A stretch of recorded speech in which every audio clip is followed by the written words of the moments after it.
as I said, the important thing here is we have to start challenging the history that was fed to us, because it's not entirely true. To say that the history of Jamaica that I was taught at KC, or the history that I learned at university in New York, is inconsistent is an understatement. Entire chunks, thousands of years of history have been omitted from what we were taught. We're not going to go that deep today. The idea today is to fill in some of the blanks and show you how it all connects to the circumstances that we find ourselves in on this island right now. Because we think that history is a dead thing, but it's not. It's the history that sets up the present and the future. All right?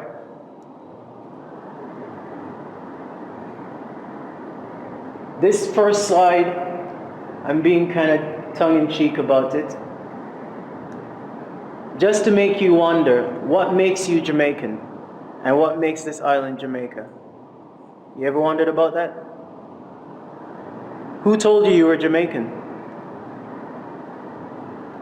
We know it wasn't God, and if God never tell you, then it can't be true. It must be that some men made it up. Anyway, history is a weapon, and much of the history that we were fed in school is a fiction. But it was told to us in order to make us accept that England has a legitimate claim to own the island, fair and square, and that we are merely immigrants here, so we can't really challenge their ownership, can we? And second, that history is intended to make us believe that the government we have is legitimate, and that we are responsible for the debts that our government incurs. We're going to see how that's not entirely so. Now, in order to do that, we're going to have to take down some of these lies, which means that we're going to have to correct 500 years of history, from 1494 to 2014, and 520 years. 7 points we're going to cover. The first point, Christopher Columbus was not an explorer. There were no such people as Arawak Indians, certainly not here. There was no transatlantic slave trade. I know that one sounds kind of shocking. There was no slave trade. There's no such island as Jamaica. We were never given independence in 1962. We are not Jamaicans. Of course, if there's no island such as Jamaica, then there can't be people called Jamaicans, all right? And finally, the government is not ours, which explains a lot, doesn't it? They're not really working for us. All right, so first, lie. No such people as Arawak Indians. We're told that Christopher Columbus encountered a race of people he called Arawaks. But Spanish historians describe these Arawaks as docile, medium-build, copper-colored people, like the ones you see on the coat of arms, with straight black hair, and they said that they lived here for up to 10,000 years ago. Problem is, no evidence of these people has ever been found. Understand that there is no Jamaican archaeology. There is nobody out there digging up any part of this island to try to find any evidence of anything. So they found no burial grounds, no tombs, no temples, not even a bone fragment or a hair follicle so we can test some DNA. None of this, even though they say that these people lived here for 10,000 years. How do you live anywhere for 10,000 years and not leave an archaeological record of yourself? That's because those Arawak Indians never existed here. In fact, the only people that we can prove existed here in this region are the so-called Caribs. And guess what? The Caribs are not medium-build, copper-colored people, they are black. If anyone's ever been to Trinidad, or St. Vincent, or St. Lucia, or St. Kitts, where these Caribs supposedly were, you'll see that the people that call themselves Caribs are black. They do have some of them curly hair, straight hair, but we know that that exists inside the black gene pool anyway. All right? There were no Arawak Indians in this entire region. Research by pioneering black historians and anthropologists revealed that the people Columbus actually encountered here in 1494 were likely the same as he encountered in America, which he wrote about in his journals. They were black-skinned, nappy-haired Nubians. Okay? There's another explorer named Giovanni de Verrazzano, who came to America about 20 years after Columbus, 1514, and he wrote in his journals that the people he encountered were Ethiopian. He said nothing about copper-colored people. And if those people had existed in the Americas for thousands of years, it's a fair expectation that they lived on these islands as well. They lived everywhere. And we're going to see that they left evidence everywhere. So, point I'm making is, most of our ancestors were already here. Alright? And they had been here for tens of thousands of years, as I'm going to prove. Historians have discovered what they were called. They were called the Amaru. Amaru, this is where the term America comes from. It doesn't come from Amerigo Vespucci. It came from the Amaru, because they knew who was here originally. And another name for them is the Olmec sheep. Well, guess what? Mech, sheep, ko, Mexico. That's where the term Mexico comes from. So if you talk about Americans or Mexicans, you're talking about our ancestors. And they inhabited the entire region, as I showed you, North, Central, and South America, and the Caribbean. They are the real Amerindians that I was taught in high school, and they were black people. You don't know them because Europeans gave them other names. Just like they made up the name Arawak from the Arawa, they made up all these other names to keep you from realizing that everything in the Americas is you. Every artifact they find is you. Every monument they find, you built. But instead they tell you it's Maya, and Inca, and Aztec, and Toltec, and Taino, and Carib, and Arawak. These are all names they made up. Understand that. Alright. And of course, they told you that this is what the Arawak looked like. Or the Amerindians. Right? Anyone ever seen any Jamaicans looking like this? You know why? They never existed here. They want you to think that that's what the Arawak looked like, because they don't want you to know that this is what they look like. These are the original JAMAICANS. These are the original Olmec sheep. These are our ancestors. These are called the Olmec colossi. Colossi from colossal. And these are massive stone carvings of white people. I mean, this guy looks pretty white, right? This is a white dude, right? No? Okay, well, okay. These are black people. And they're carved out of one solid piece of basalt rock. Basalt is the second hardest rock on earth. First hardest is granite, which is what the pyramids are made out of. And they've dated these heads, and they estimate that they're somewhere between 16,000 to 20,000 years old. Stop and think about that, beloveds. 20,000 years ago, a race of black people excavated massive granite rocks out of the mountains, basalt rocks, and then etched themselves into these rocks. What kind of technology would they have had to be able to do this 20,000 years ago? Because it wouldn't have been a copper chisel. Alright? And I like this slide. Just a comparison. Here's a white dude, and here's a white dude. Right? So we were certain that the Olmec were white. Okay. These depictions weren't just depictions of ourselves. Because if you think about it, I'm not sure why it would be necessary to carve yourself into stone like that. These were actually depictions of our gods. But that's a powerful statement, isn't it? That the depictions of the gods look just like the people. You see what I'm saying? Okay?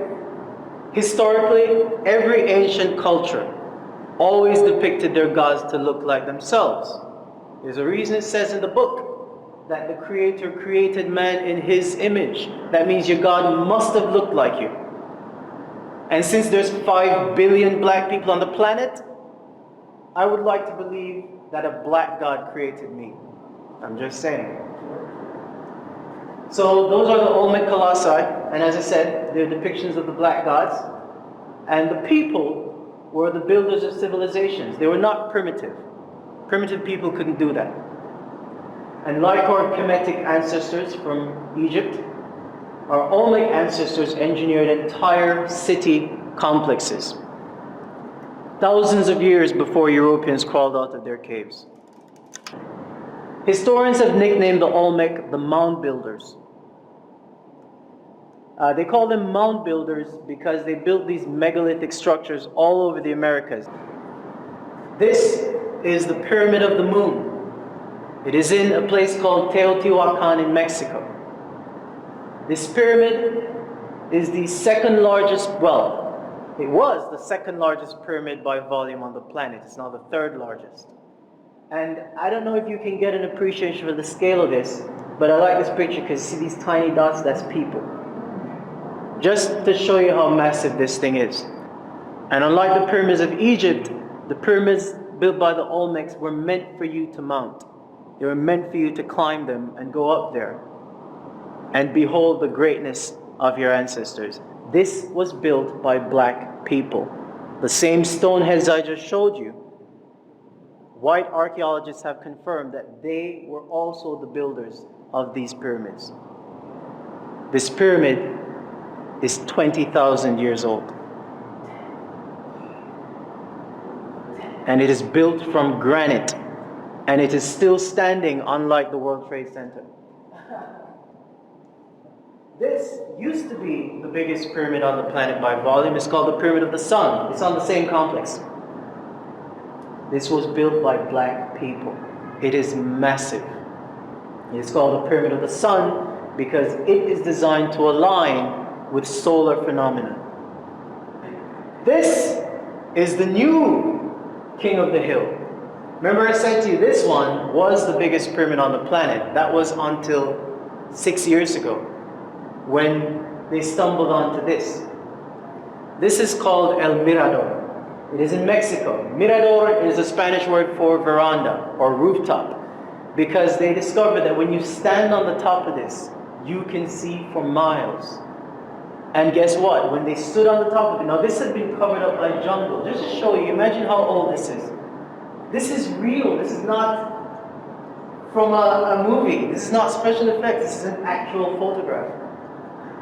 Alright? This pyramid is massive. You can't even see the base of it.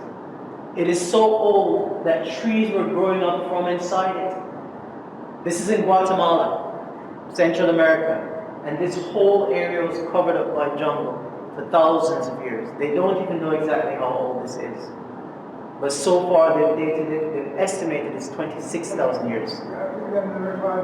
There are potentially thousands of massive pyramids in that one city complex alone. Built 26,000 years ago at least, built by the Olmec sheep, black people.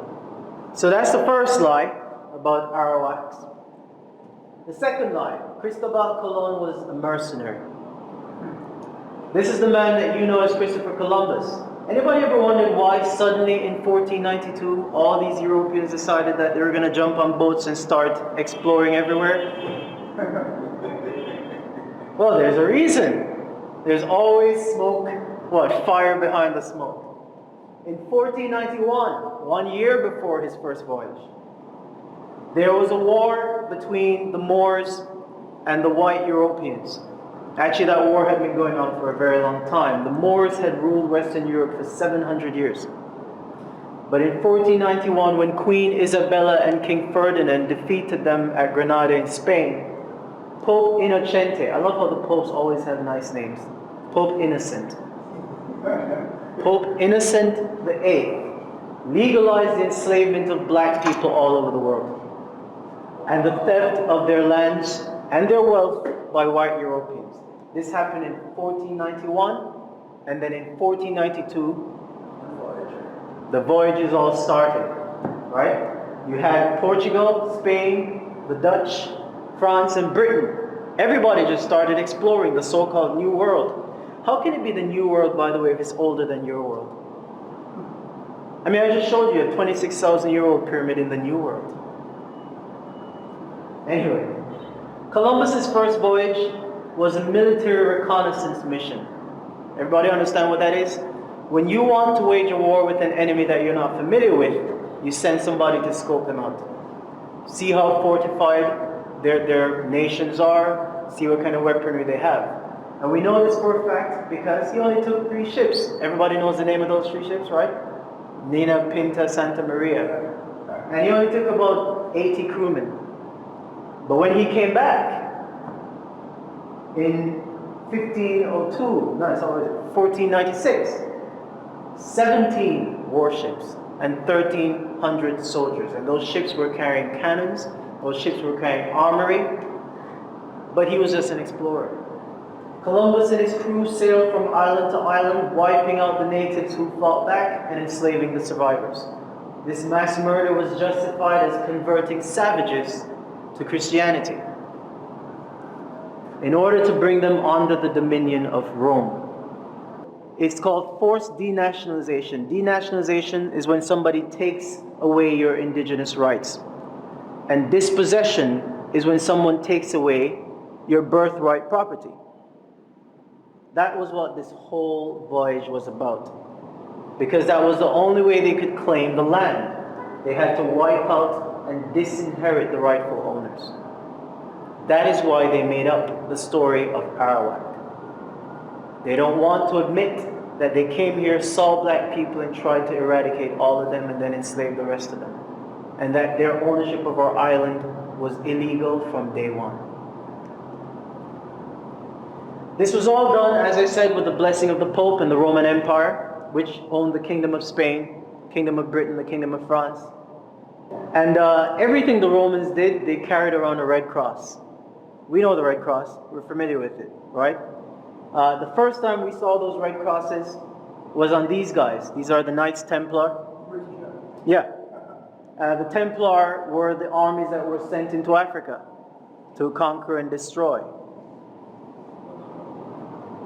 We also know the red cross from these 3 ships come sailing in from Cristobal Colon. This is the Santa Maria, the Nina, and the Pinta. See? Same red cross. Pay attention to that red cross. All crosses lead to Rome. There's a reason that our ancestors made up that word crosses. What does crosses mean in our language? You see? They knew that anytime some bad shit happened, crosses was behind it. Alright? But here's another place that you'll find that red cross that you probably never thought about. Look at this. What's that? What's this? This is a red cross. Right here. That's the cross of the Templars. This is a seal of ownership. And you know how we know it's the cross of the Templars? Because what's this? That's knight's armor. On our coat of arms. Alright? And then of course we have the fake Arawaks, the medium brown, docile, long-haired people. And out of many one people. Do you guys know that the last census, which was done in 2011, confirmed that this island's population is 98% Unions? Out of which many? Which many people? There's only 1 people on this island. But here you are, the red cross. Crosses, that's who owns the island. And of course, all crosses lead to Rome and this pedophile. This is the last Pope, Pope Benedict. I call him Pope Maledict because this is... I'm going to keep the language clean because we're recording. And again, by the way, let me just say, I mean, I know that the Christians in the room know that your religion and this man are not the same thing, okay? All right. All crosses lead to Rome. All right, point number 3. Was it a slave trade or was it a transatlantic war? The story of a massive 300-year slave trading operation that brought 12 million Africans to the Americas, that's North, Central, and South, is a cover story for the European crusade against our black ancestral civilizations. As I just said, the Pope authorized it in 1491, and suddenly they were out there discovering places full of people. Places that weren't lost were being found. The slave trade was part of a centuries-long race war. Now this is powerful stuff. This is powerful stuff. And let me not get ahead of myself. In this war, Arabs, pale Arabs, who had been in conflict with the black Islamic empires of Africa since 1189, allied themselves with the white Europeans and black Christian converts in 1491 to wage a war that would destroy every black civilization on the planet. Again, a lot of stuff I'm going to touch on. I'm not going to go too deep in it because it's just outside of the scope of this. This transatlantic war combined military invasion and genocide with biological, psychological, social, legal, and financial tactics to achieve total domination over indigenous Nubian peoples. The defeated Nubians were captured as prisoners of war. Again, we go back to the Europeans and their wordplay. The people you are calling slaves are prisoners of war. They're prisoners of war. And what you're calling a slave trade was a war. It was a race war. This strategy was done in order to dismantle families, tribes, and nations. You break them up, that's divide and conquer. To destroy languages, cultures, and lineages. And to dictate a new name, a new identity, and a new story for our people. In other words, to replace our greatness with weakness. To tell us that we didn't accomplish or build anything. We started out as slaves. So how were we made slaves? It was a process, it was a strategy. First, armed mercenaries invade your island and overpower your warriors. Check. Then they established seaports like Port Antonio and Port Royal and Old Harbor and Kingston and Port Morant and Runaway Bay. These are ports from which to coordinate their massacre of the native populations. Step 3, you then enslave the surviving population. Obviously, if you show up here and let's say he wiped out 1 million Nubians on Jamaica in 1494. What do you think the other 1 million are going to do? I mean, that's what you call literally putting the fear of God into people. So we walked into slavery, some of us. Some of us fought back, and we know who those people were. Step 4, you then prevent them from teaching one another.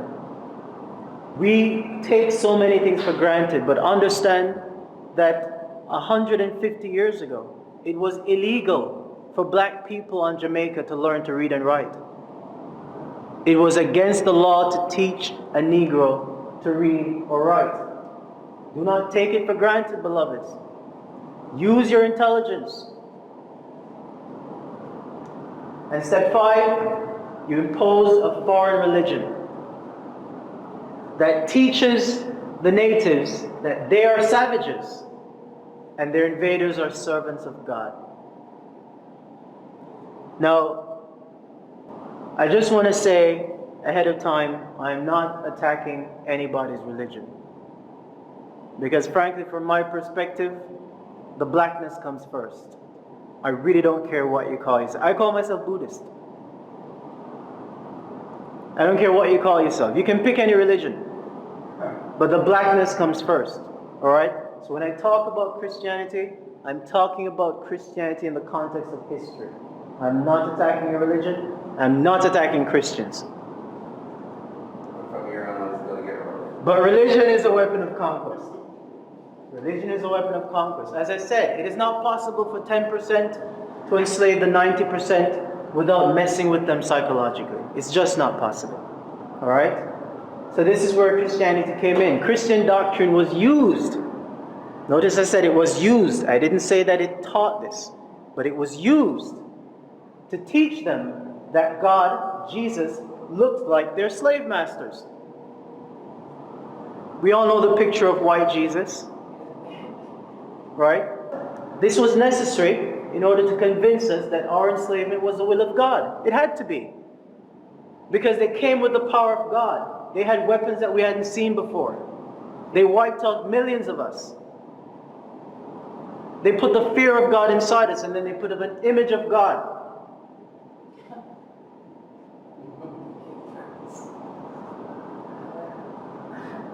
And we feared that image. Because every time we saw him, the slave master. Every time. Every time. That's why we were obedient. And it wasn't just that. But I want to show you that this is what makes this possible. You see that? This is from an island in the Pacific called Tuvalu. It's one of the last colonies that Britain conquered in 1968. Ain't that some shit? Right after we got independence, they were still going out there conquering more black people. They gave these people independence in November 1978, the year and month I was born. But of course, you know their independence doesn't mean anything because this was taken in 2012. Do these guys look independent to you? Do they look like they want to be carrying around this white dude as their king? And make no mistake, we do the same thing on this island. We just don't put him up on the pedestal. And finally, the Bible, conveniently, is full of scriptures that made you accept all of this domination. And I want to begin by reading to you one particularly pernicious section of scripture. Now again, let me just make it clear. This is not the word of God. This is not the word of God. This is the word of men, written into the book that you are told is the word of God. You follow me? God didn't say this. God didn't sanction any of this. God couldn't possibly have done that because God had to have been black. But I want you to read this because you need to understand the psychology. 1 Peter chapter 2, verse 18 to 20. Slaves, in reverent fear of God, submit yourselves to your masters.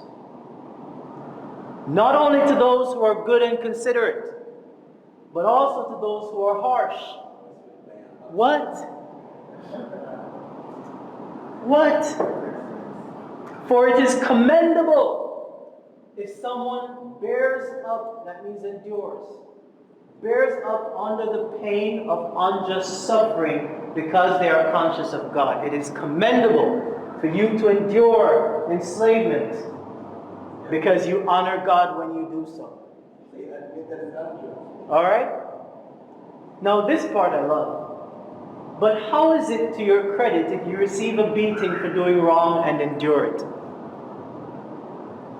In other words, if you disobey your master and you get beaten, it's not commendable. There's no honor in that. Don't disobey your master. Don't try to free yourself. Don't run away.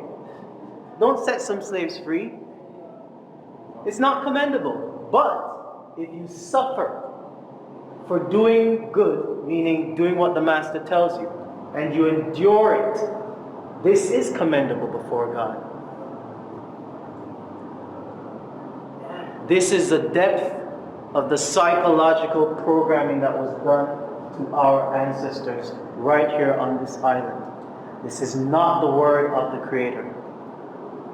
This was put into the book to ensure that an agenda was followed. So, have you ever wondered how these churches got started on this island? Starting in the mid-1700s, the plantation masters opened up the religion to the slaves, but they did it a very specific way. First of all, they made sure that one slave was taught how to read and write. This would have been the only literate black man in the room, and he would have been a house slave. But here's where this gets deep.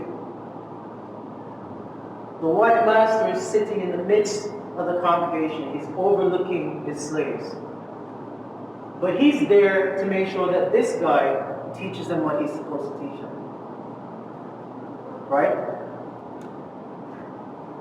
This guy was called the overseer. Anybody here goes to a church of God? Pentecostal church? This is where your overseer came from. The overseers are not black, but this is where they came from. Again, this is not to attack your religion, it's just to show you that religion was used as a weapon, just like the bullets and the bombs, in order to conquer us. Now this one is going to be shocking. You are bonded property.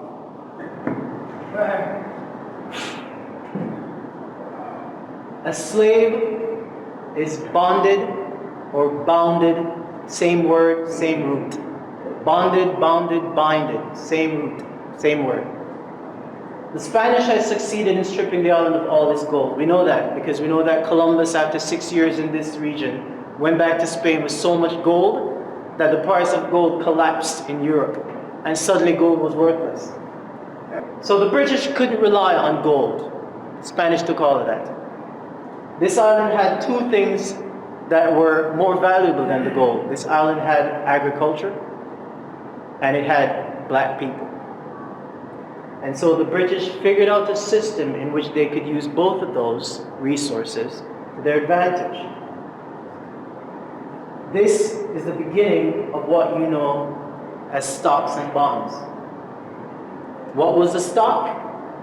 Your ancestors. Livestock, cattle, chattel. You've heard the term chattel slavery, chattel is property. This is where it comes from. It literally comes from cattle, from livestock. That's why they used to literally brand the slaves with a hot iron, just like they did their cows. So that was the stock. The bond was the certificate of ownership. So I, Ramian Reynolds, would be a stock. And the piece of paper that says that Mr. Reynolds owns me would be my bond. Alright? And that bond carried a value. A field slave, or I should say a warrior slave, was worth more than a field slave, who was worth more than a house slave, who was worth more than a female slave, and so on. So the bonds varied in value, alright? The buying, selling, and trading of these bonds is what became known as the stock exchange. Like New York Stock Exchange, like London Stock Exchange, which by the way was founded in 1678. So we know it was right there in the slavery mix. And I'm going to show y'all what a modern bond looks like.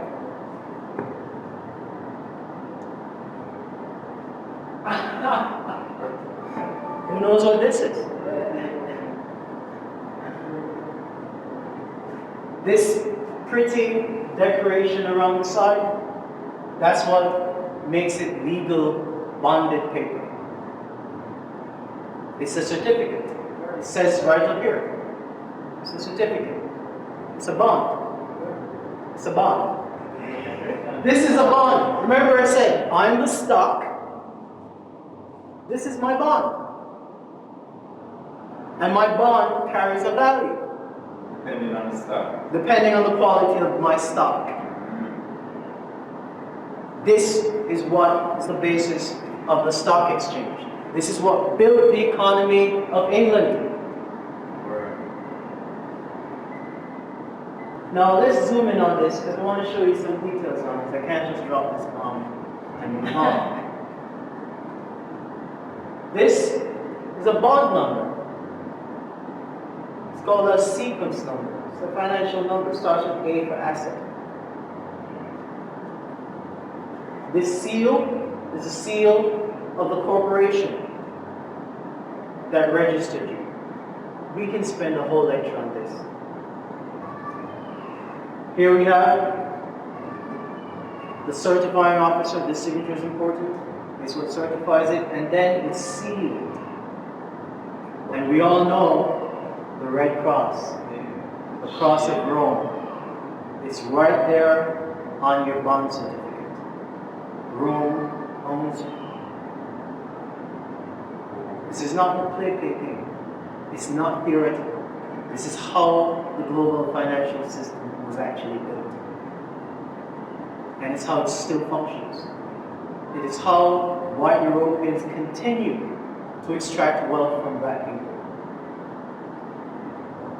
Point number 6, moving through these, the so-called independence at last.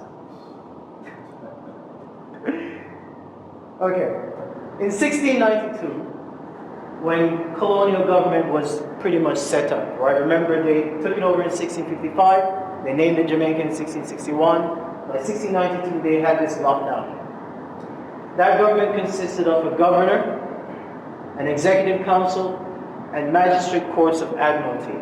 All the courts in Jamaica up until 1962 were officially maritime courts. That means they were courts of commerce. They had nothing to do with law or common law. The governor was known as the Lord of the Land, and the chief commander of the Jamaica militia, which up until 1952, that's the name of the JDF. It was called the Jamaica Militia. Has the Jamaican militia, or let's say the Jamaican army, has the Jamaican army ever fought a war with another country? No. You know who the Jamaican army has fought with? Us. Us. The only people these soldiers have ever killed is Jamaicans. Just like they did in Tivoli. We might have to edit that off the video here, but I'm just letting you all know. That is what they were there for. The Jamaican army's not there to defend us. Who are they going to defend us from? Trinidad? We know they can't fight America, and that won't happen anyway.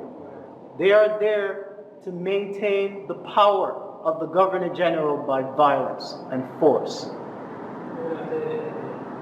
By 1962, as the black population became a supermajority, and I love that word because what it means is that we went from outnumbering them to outnumbering them so massively that they knew that they couldn't possibly continue with the system that they had. They had to make some changes.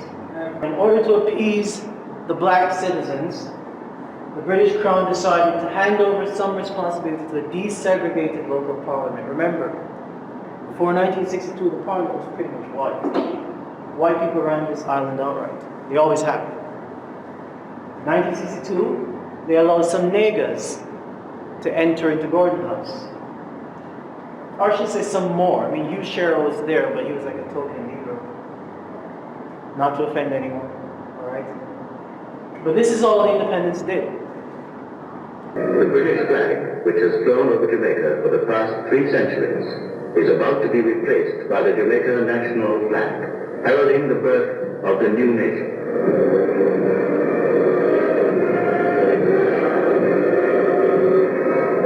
The lights go out. The Union Jack is lowered, and the new flag of Jamaica raised.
It must have been a really powerful moment for everybody that was there, you know. I know my grandparents were full of pride, but we didn't know what they were selling us. All they did was literally give us a flag and an anthem. I promise you that's all that changed. It was a lie. Here's what the Act of Independence did not do. And by the way, I've read that act. I read a bunch of acts. You have to when you're dealing with this subject matter. You got to read a whole lot of colonial laws. We know what it did. Here's what it didn't do. It did not relinquish the Queen's claim of dominion over the island. She still owns it. It did not return ownership of the land and the resources of the people. We don't own them. It did not restore our birthright inheritance. It did not compensate the natives for the wealth stolen from us through 400 years of slavery. It did not remove the Queen as head of state. She's still very much there. And by the way, I've heard that the government here has said that they want to remove the Queen and move us to a republic. They don't have the authority. They do not have the authority. That's something that they tell you in an election to get you worked up because they know that Jamaicans are full of national pride. But they don't have the authority. They work for her. How your employees are going to take away your ownership? How can your employees take away your power? It did not rescind the Governor General as Lord of the land. He still is, we know that. And he's still the Commander-in-Chief of the military. That's why, again, we might have to edit this, but that's why when Bruce Golding wanted them to go into Tivoli and kill some Jamaicans, he had to get the Governor General to declare a state of emergency and send in the army. Prime Minister doesn't control the army. The army is still the militia and is there for the Governor General to enforce the power of the Queen through violence. I'm not saying this to be controversial. I'm saying this as a matter of fact, and more importantly, I'm saying this as a matter of law. It did not revoke the birth certificate bonds on the citizenry. We're still bonded. I showed you that. And it did not resolve the debts that have been accrued upon the people. This so-called independent nation started out flat broke. And not only were we broke, but we started out in debt. So the government of Jamaica and the Bank of Jamaica, which are both foreign-owned entities, meaning they're owned by the Queen, we don't own them. I've read the Bank of Jamaica Act of 1960. We do not own the Bank of Jamaica. Alright? There is a reason that you can go to the University of the West Indies and never be required to read any of this stuff. There's a reason you can do 4 degrees and never learn that the birth certificate is a bond. Because if they taught you how your system of law was actually designed to work, you probably would not submit to it. So the GOJ and the BOJ began to borrow large sums of money from predatory multinational lenders. We know them well. The International Monetary Fund, the World Bank, the Inter-American Development Bank, and the USAID. Those loans carried high interest rates and harsh penalties called structural adjustment policies. Here's an example of a structural adjustment policy. We have 3 million people on this island. How many full-service general hospitals do we have? 6. 6 hospitals on an island of 3 million people. Portmore is the most populous city in the Caribbean, and Portmore still doesn't have a general hospital. The reason Portmore doesn't have a hospital is because of something called structural adjustment policies. When the IMF lends you money, they tell you what you can spend it on.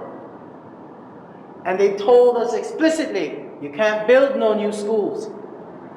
We haven't built any new schools in 20 years. We haven't built any new hospitals in 30 years. This is why. This is the grip of poverty. The other thing that these structural adjustment policies have caused is the sell-off of all our resources. That's why we don't own the bauxite. We don't own the tourism industry. We don't own the telecommunications company. We don't own the power company. We don't own the water company. We sold off all the farmland. We sold off the airports. We don't own them. So 52 years later, as we were waving flags this August, those SAPs are essentially running the economy. They dictate everything from the value of the dollar to the rate of income tax to whether a school stays open or your road gets fixed. Today, half of every dollar of tax you pay goes towards servicing the debt. And the other half, by the way, goes to royalties and the bondholders. Your taxes do not finance your country at all. At least your income tax doesn't, not the dollar of it. The end result, of course, is a bankrupt economy. There is a group, a think tank in Washington, D.C. called the Center for Responsible Economic Policy. They published a report last year. In that report, they declared that Jamaica is the single most indebted nation on the planet. That means out of all the 198 countries on earth, we're the only ones who owe so much money relative to the size of our economy. Our debt exceeds our GDP. We cannot possibly repay it. We're not meant to. And basically, we now have an entire population working to service that debt. We are now debt slaves. We have gone from being bound slaves to being bonded slaves to being debt slaves. That's why the subtitle on the flyer you got said, "How we were made slaves and why we're still not free." We're still